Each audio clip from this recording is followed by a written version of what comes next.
Good afternoon.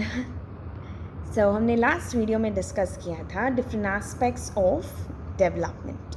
आज के video में हमें डिस्कस करना है इन्फेंट डेवलपमेंट। ठीक है, तो इन्फेंट जो पीरियड द स्टेज है in life, that is from जब से बच्चा माँ के कोख में होता है तब से लेके 6 ईयर्स तक, जैसे हमने पहले डिस्कस किया था। बट ये जो इन्फेंट पीरियड है इसको 2 में डिवाइड किया है, दैट इज़ पहले के 3 साल, बाद के 3 साल। ठीक है, सो बच्चों का जो ग्रोथ होता है एक दिन में तो नहीं होता, 2 दिन में भी नहीं होता है, टाइम लगता है। उसका सही टाइम होता है। पहले कुछ दांत आते हैं, फिर बाद में बहुत और ज़्यादा आते हैं, स्लोली होता है ये सब। सो उनका हाइट, वेट, टीथ, उनका brain development of their sex organs, ये सब क्लियरली आपके टेक्स्ट बुक में पेज नंबर 13 में दिया हुआ है। कितना परसेंटेज कौन से एज में होता है, फर्स्ट ईयर में कितना डेवलपमेंट होता है, व्हाट इज़ द ग्रोथ जो हम देख पाते हैं, वो सब पेज नंबर 13 में क्लियरली दिया हुआ है। ठीक है, आप रेफ़र कर सकते हो।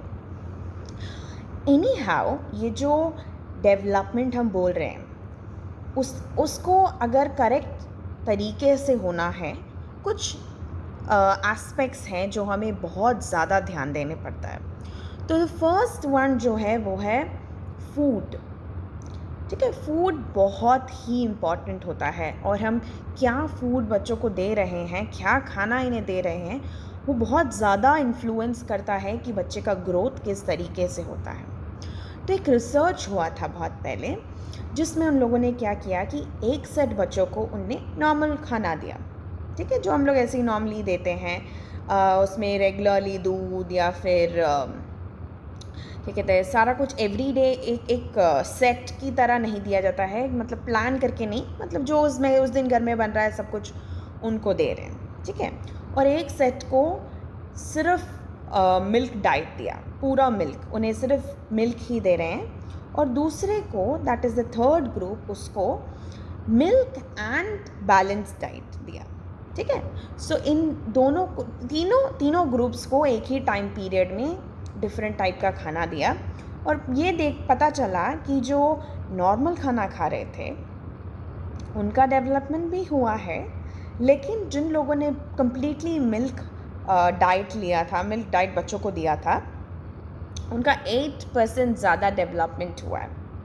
और उसके बाद जो ग्रुप है जिसने बैलेंस डाइट खाया था, जो भी प्रॉपरली बैलेंस डाइट खाया था दूध के साथ, उनका 16% ज़्यादा ग्रोथ हमें दिखाई दिया।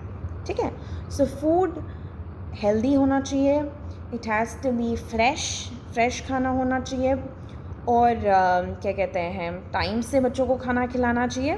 सो खाना is a very important aspect बच्चों के ग्रोथ के लिए। That is the first one, food.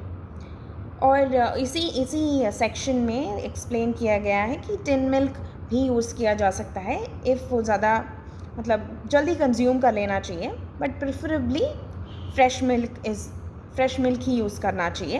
अगर नहीं मिले तो हम कंसिडर कर सकते हैं, वरना fresh food is the best option बच्चों के लिए। ठीक है, उसके बाद नेक्स्ट इज़ क्लीनलीनेस। साफ़ सुथरा रहना बहुत ही ज़्यादा ज़रूरी है, क्योंकि बच्चे बहुत इनोसेंट होते हैं, वो लोग उनको पता नहीं होता है कि मतलब कैसे अपने आप को क्लीन रखना है। तो ये हमारी रिस्पॉन्सिबिलिटी है कि हम उन्हें हमेशा क्लीन रखें, उन्हें रोज़ नहलाएं और उन्हें क्या कहते हैं, उनके बॉडी पार्ट्स अच्छे से वॉश करके दें, उन्हें नीट क्लोथ्स पहनाएं, और क्या कहते हैं, रोज़ मतलब अगर उनको कोल्ड है तो उनको ड्रिपिंग नोज़ के साथ घूमने ना दें, उन्हें क्लीन करें।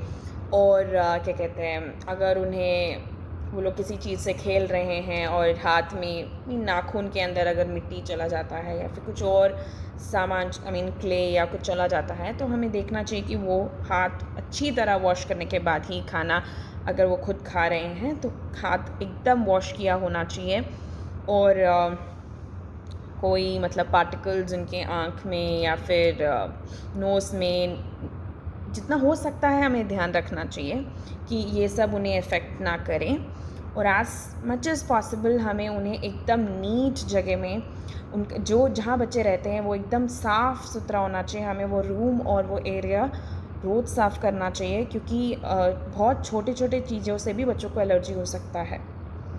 ठीक है, सो द फर्स्ट एस्पेक्ट जो हमने डिस्कस किया था was food, second was clothes. Food हो गया, क्लोथ्स हो गया। फूड हो गया, क्लेanलीनेस हो गया।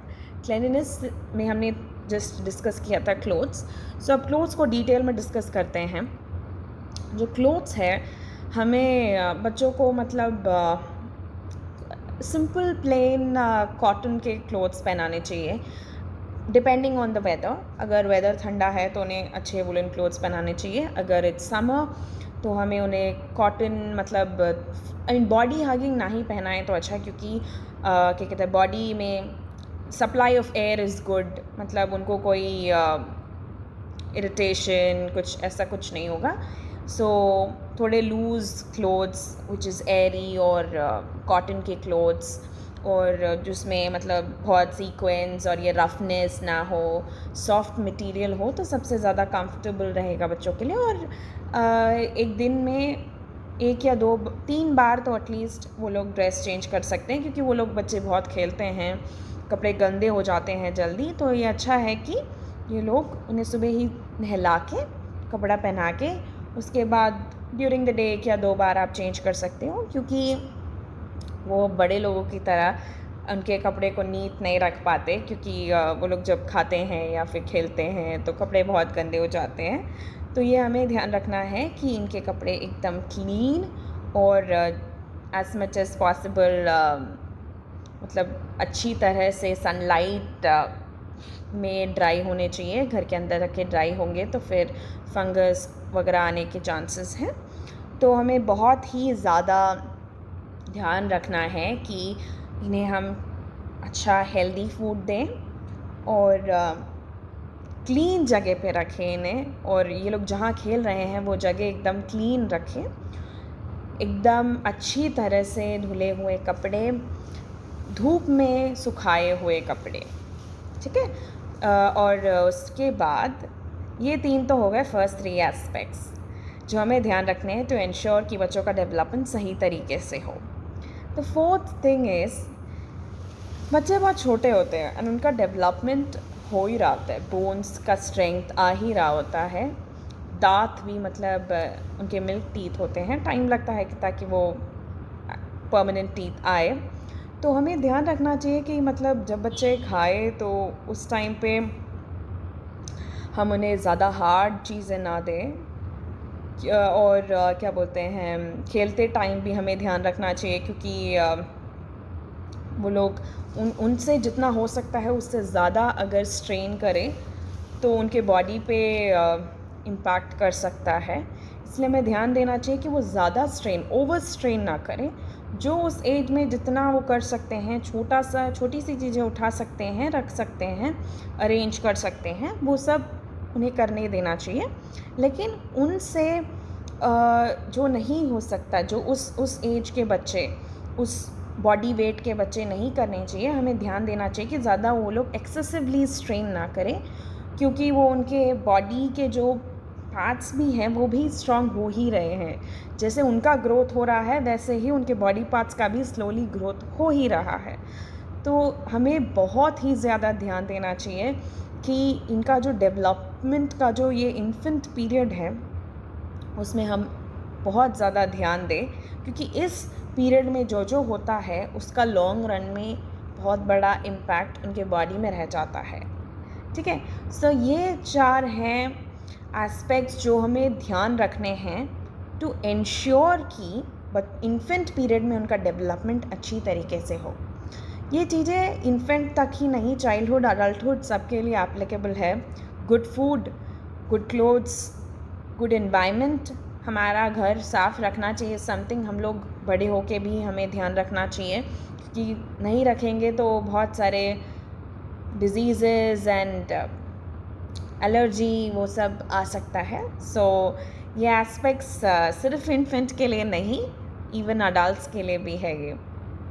सो इन्फेंट पीरियड में फिज़िकल डेवलपमेंट के टाइम पे हमें क्या क्या ध्यान रखना चाहिए, स्पेशली क्या क्या ध्यान देना चाहिए, इनके लिए वो पॉइंट्स 4 पॉइंट्स हमने अभी डिस्कस किया है।